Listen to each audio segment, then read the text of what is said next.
Dr. Fisher, Yes, Rashad Fisher. I noticed you did a wardrobe change. I did. You like it? Yeah. What does that say? This says, "Don't settle in Haran." It's a part of my Grace and Grit collection. You actually came up with the design for it, but it I was did? yeah. Wow. You sent it to me after we watched Pastor Conway's sermon back in September. It wasn't an original thought? No, it wasn't an original thought, but I was pleasantly surprised that you were paying attention to that particular sermon, because Pastor Conway, and this was actually right after my termination conversation. I was still employed, but I had just gotten the news that I would no longer be employed. Anyway, Pastor Conway was preaching about Terah's assignment to go to Haran, and he took Sarah and Lot and Abraham, and he had settled there. His assignment had not been fulfilled, and he actually went into practical detail and conversation about how and he used us uppity people in Collin County, Denton County, but we all do this from time to time. We get an assignment to do something from God, and we get complacent at where we are, and we think we've arrived because this is nicer than anything I've ever had. This has to be my destination. And so it represents a place of complacency where we're actually stopping and we're supposed to keep going. So you can apply that to real life and what we do in our day to day. If I wanted to get one of those shirts, you can go to graceandgritexpressions.com and shop apparel, and you'll find this. And I think you are the handsome model wearing this shirt on my website. So yeah. Thank you. Thank you. That's a coincidence. It's a coincidence. All right. We good? Yep. All right. All right. So welcome back to This Version of Me. Thank you for joining us after our small intermission. We're sitting here with Dr. Jocelyn Fisher. She was just telling us about her early childhood, some of the issues she had growing up, and her big transition that happened later on in life that, gave her a different outlook, and to kind of let us know where she is today. Your book, yes, This Version of Me. You talk about learning more about your history later in life. What was that experience like?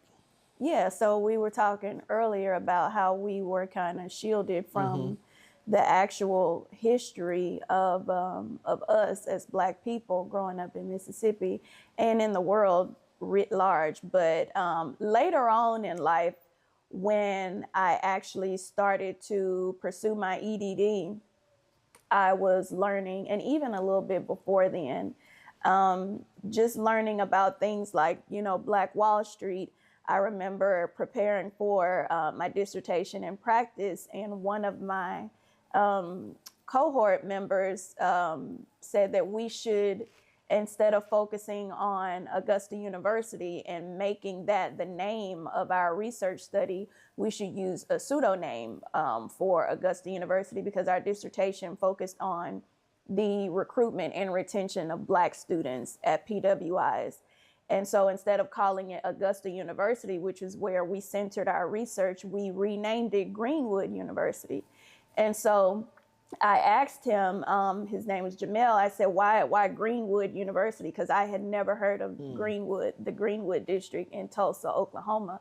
And so he actually started talking about the Tulsa race riots in Oklahoma. And, that was news to me. And it was really embarrassing because while I didn't grow up in Tulsa, that was a huge moment in Black history that I just did not know about, was completely ignorant of. And so it was instances like that that I would just stumble upon these huge moments in Black history. And it really got me thinking, we grew up in a time where, and we still are in a time where our history is not being taught. It's literally being erased. And so I was more intentional at that moment about making sure that Aiden knows his history, because while I can say that his school is teaching him more in high school than we learned in high school about Black history.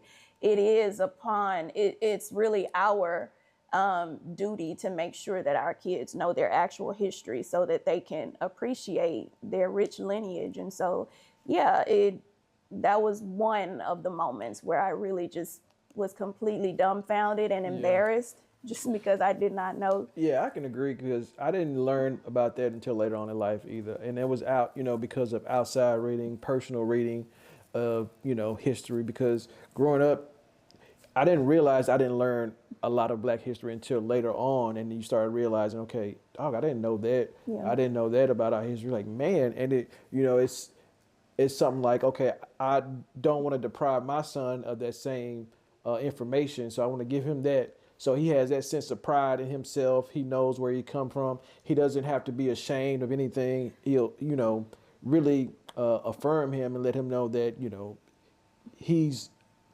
just as good as anybody else. And he is.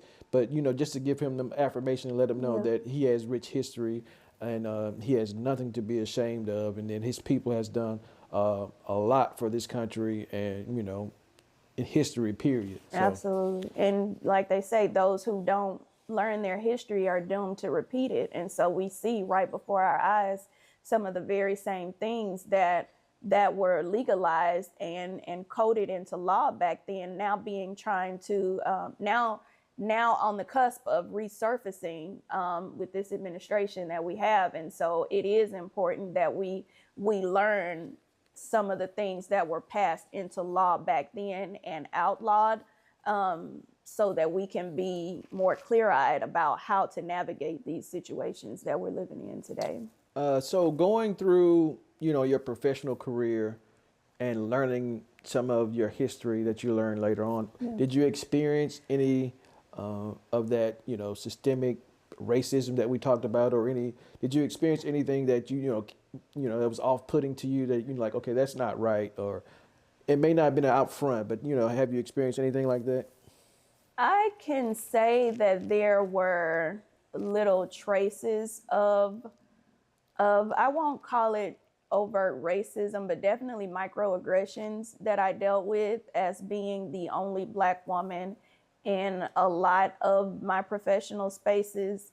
There were things that I was confronted with. So for example, I talk about this in my book.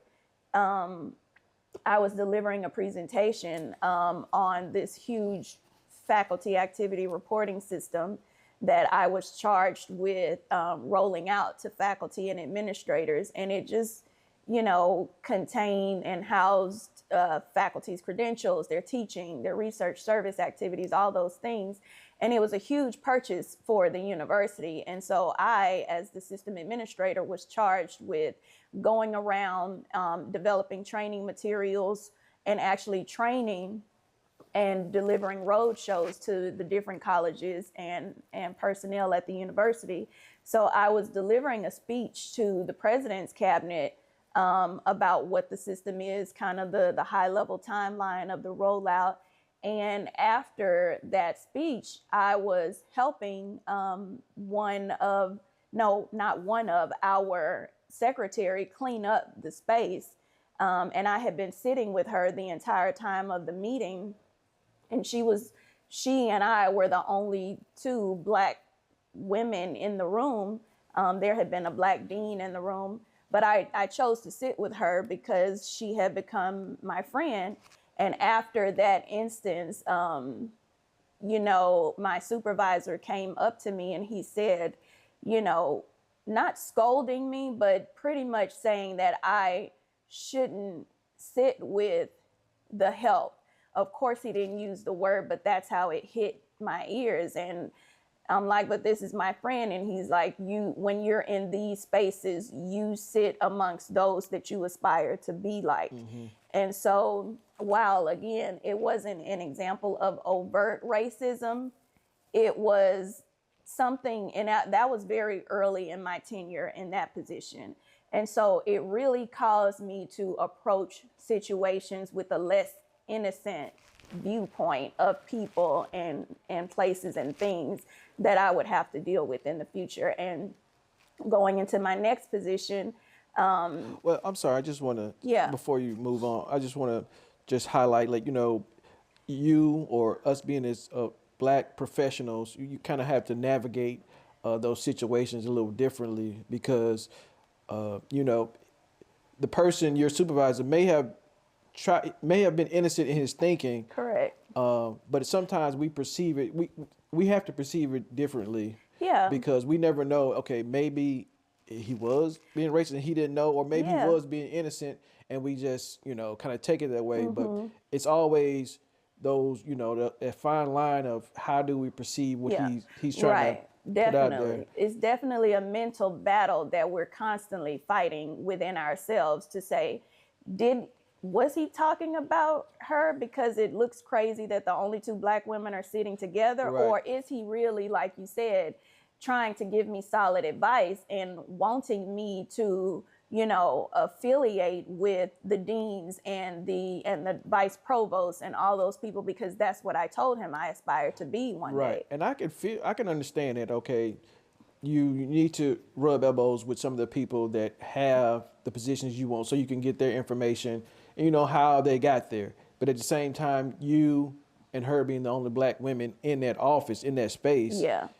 it's hard to be like, okay, well, I can't sit with you right now because I need to go over here. But that's kind Right. of difficult. Yeah. Because whenever we're in the office together, if we see someone, we kind of want to stick together. Like we're glad to see each other. Hey, what's up, partner? Yeah.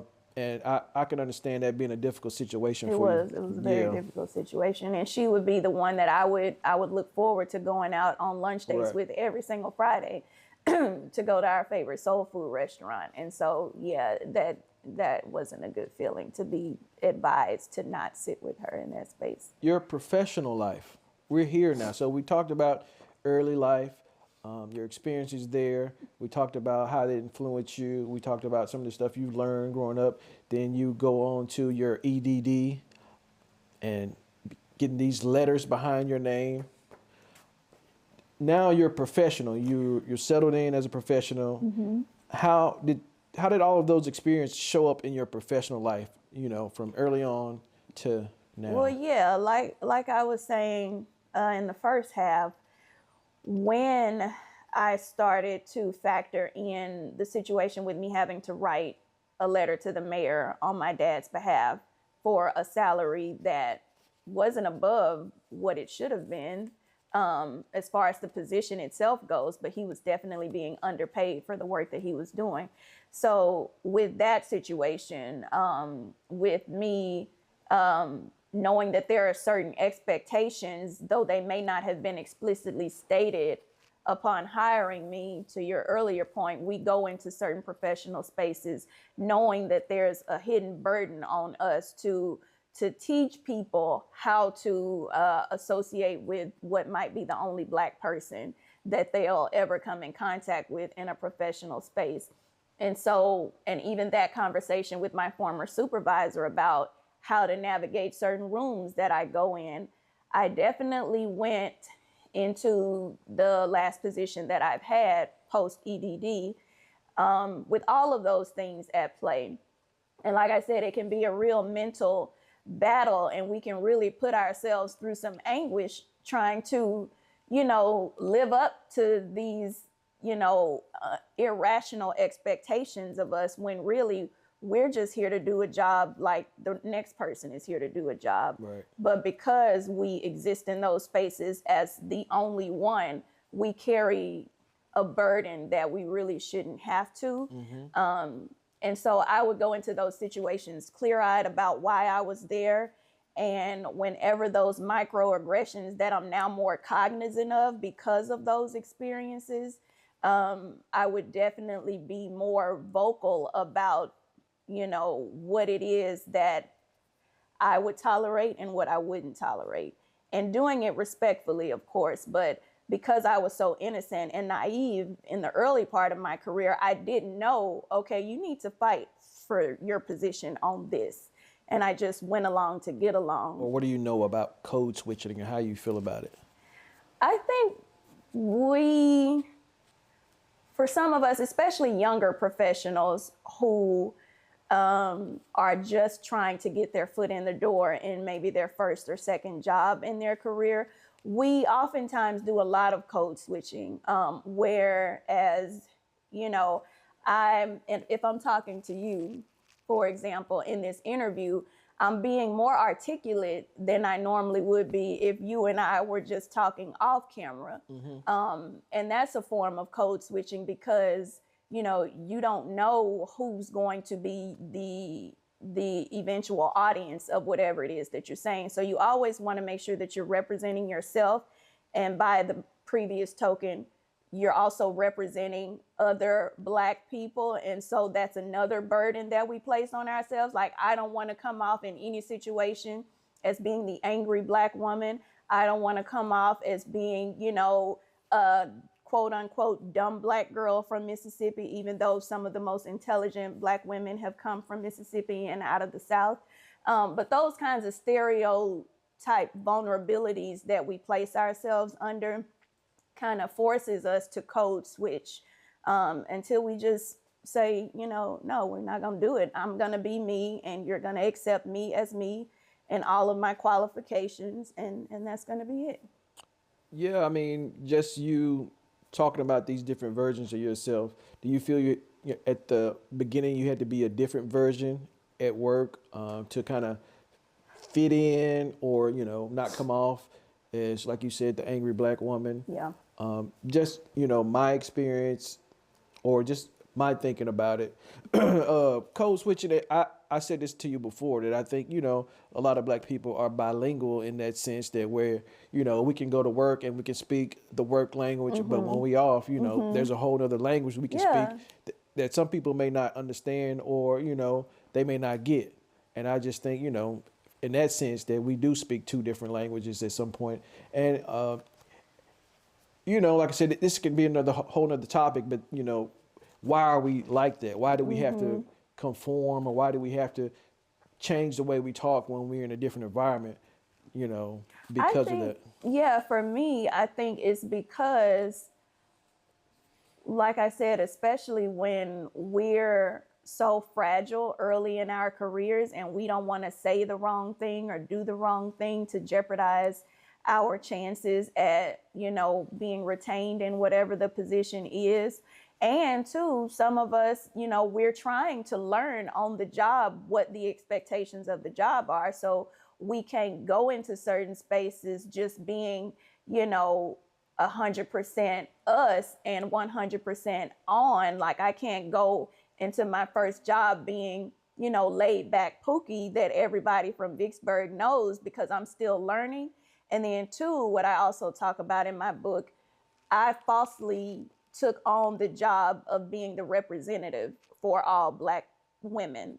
And so when we do that, that definitely factors into why we feel like we have to code switch, because we're assuming that we have to be representatives for all of us, and we don't want to jeopardize the door that we were just fortunate to walk into. I guess I was just trying to get you to say, like, okay, why is it like that? Why is it that we have to, in essence, be an actor or actress when we go to work, kind of? I think it's the fragility of our positions in those spaces. We haven't always... I mean, like, what's the deeper, you know, sense, what's the deeper reasoning behind us having to conform or do things like that?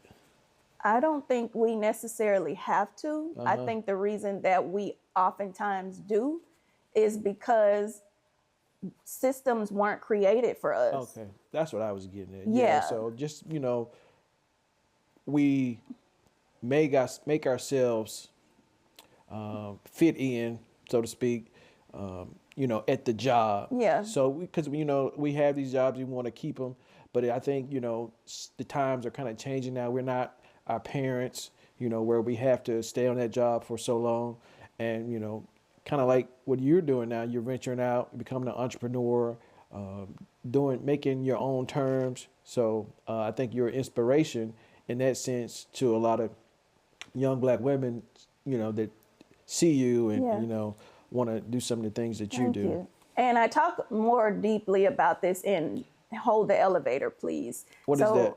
Hold the elevator, please, is what I titled. All right, before you go there, so we're moving on to the book anyway. I Okay, want to all right. discuss your book and the reasoning behind this podcast, so to speak. Your book, the name, This Version of Me, Education Beyond the Letters, a memoir of loss, struggle, and the pursuit of purpose, written by Jocelyn S. Fisher, EDD, founder and owner of Grace and Grit Expressions. So this, I'm just gonna give my opinion of the book. Yes, please do. I think it's very well written. I read, a lot of novels you and read a lot. other books too. Not saying I'm an expert by any means, but I think just reading it, I did have to look up some words in there. Not only is it a memoir, I think it probably could be used in the English class too, with all the alliteration and all the other grammar that you have in there. So it could be an English book. Yeah, But I am an English major. yes, you are. With that being said, I think it's a great book. It give us a lot of insight into your life, just like what you were talking about earlier. You go into more detail here. Yeah. My favorite chapter is, the one about Aiden. I laughed, I cried all throughout, but I think that one was that one hit home for me because, it's my son as well. So, what happened after I read that chapter, I actually had to come and apologize to her because I didn't realize how serious, pregnancies are serious, but I didn't know how serious it was for her and all the situations or issues she had during her pregnancy. And I was like, man, I'm sorry for putting you through some of the things I put you through while you were pregnant. I didn't know how bad it was.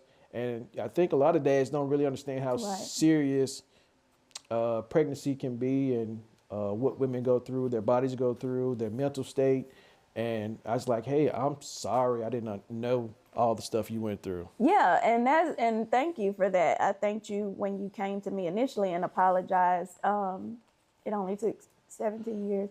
Whoa. But no, to your point though, a lot of dads, even when you share the same house as your child's mom or your wife, have no clue about the inner workings of growing a human life inside of you. And add to that all of the things that can possibly go wrong. Yeah. Whether it's related to your family history, your race, any of those things. But you, for context, were in Italy. And so we would have our conversations far over away. the phone. Yeah, I Yeah, had no clue. hours apart from each other. And so you definitely had no clue about the things I was going through. No idea. Yeah, and so it was a tumultuous pregnancy. Thank God Aiden came out perfectly, but there were a lot of hiccups along my pregnancy journey. So yeah, I appreciate that.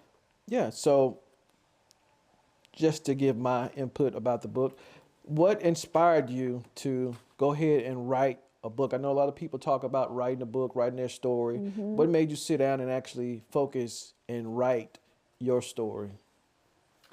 So initially, it wasn't going to be a memoir. It was just going to be me talking about this condensed topic of Black women in higher education. Because while I had a position, an okay paying position at the time I started out writing, I was still looking for advancement, whether it was on that job or elsewhere. When we moved here to Texas, there are so many other opportunities in higher ed here than in Arizona.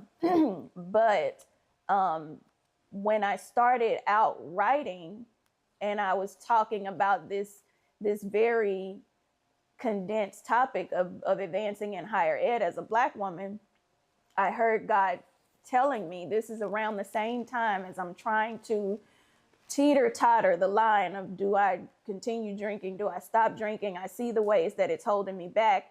So as I decided to write, I heard God saying, no, you're not going to just write about this one topic because I brought you through way more than your professional career. I brought you through all these other things. And so I took a step back and I said, okay, well, if I'm going to talk about those things, I have to start at ground zero, talking about my childhood and all those other factors that were at play contributed to this version of me. So that decision initially to write came about in 2022. And then I kept putting it down like other authors who I'm sure deal with. You put it down, you pick it back up, you get disengaged because of other responsibilities, family, job, all of those things. So that was my initial inclination that I had to tell my story. And she keeps a detailed journal of like her days. So Yeah. I don't think it was hard for you to No. recall some of those moments that you had. And I think that helped you out a lot. Yeah.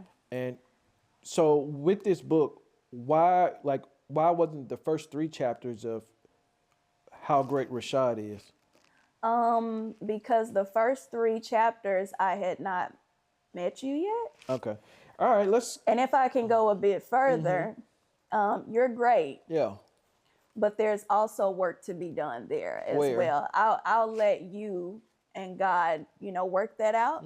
I'm going to stay over here and let God, do with you what only he can do with Right. you. But you're great. Thank you. Period. Period. All right. This book, great book, by the way. Thank you. Who's it meant for? This book is meant for any and everybody going through a season of transition, going through a period of uncertainty, a situation where you feel like you've lost, whether you're trying to find out what your next move is going to be, whether you felt that tugging from God that we all have called the Holy Spirit, and you're just not quite ready to step out and into your authentic purpose. This book is for any and everybody who's going through any one of those seasons in life. And so what I really truly hope that whoever picks this book up feels after reading it is inspiration and hope and courage and just power to be who you are uniquely called to be. When Tyler Perry makes it a movie, who's going to play you? I would like, what's her name, who played on Antoine Fisher? She also played in Welcome Home, Roscoe Jenkins. Because when Facebook used to tell us who our celebrity lookalikes would be. Her name is Joy something. I know you're talking about the brown-eyed female. Yeah, she's pretty. Either her or Megan Good. I'm cool with either. What about Rihanna? Rihanna, definitely. Okay. Does she act though? Yeah, she was in the movie. Was she? Yeah, it was a big movie. Which it's one? like an action movie. I forgot. Rihanna? Yeah. Oh, okay, definitely Rihanna. Who's gonna play me? Michael B. Jordan? Nah. Idris Elba? No. Lorenz Tate? Nah. Denzel Washington? No. Ezel. From Friday? Okay. Wow. No, somebody that's really, Attractive. Yeah. Definitely. And has your humor, Smart. has your charisma. Obama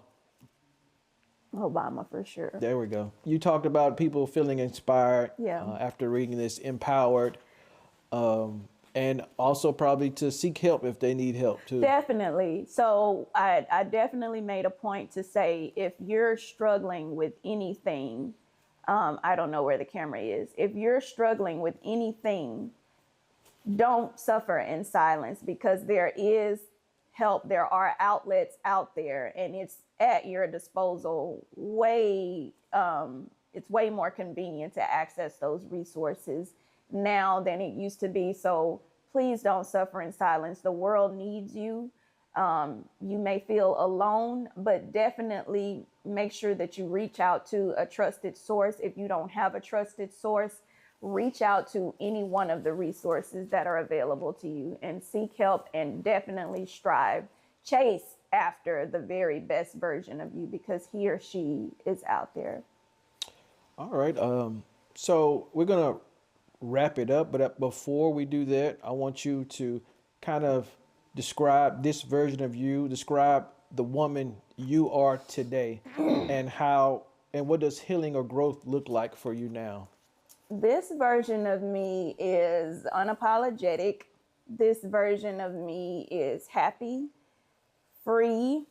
And God is so funny because he'll take the things away from your life that you really do feel like you need, that you're clinging so desperately to for stability, for comfort. But once God took my job away from me, I would walk around the house those first couple of weeks and I would just feel so free. So wait a minute. You lost your job? I did. Is that in the book? No, so this version of me, thank you, because for context, I started writing this in 2023. Mm-hmm. I lost my job at the end of last year of 2025. So this book had already gone to the publisher.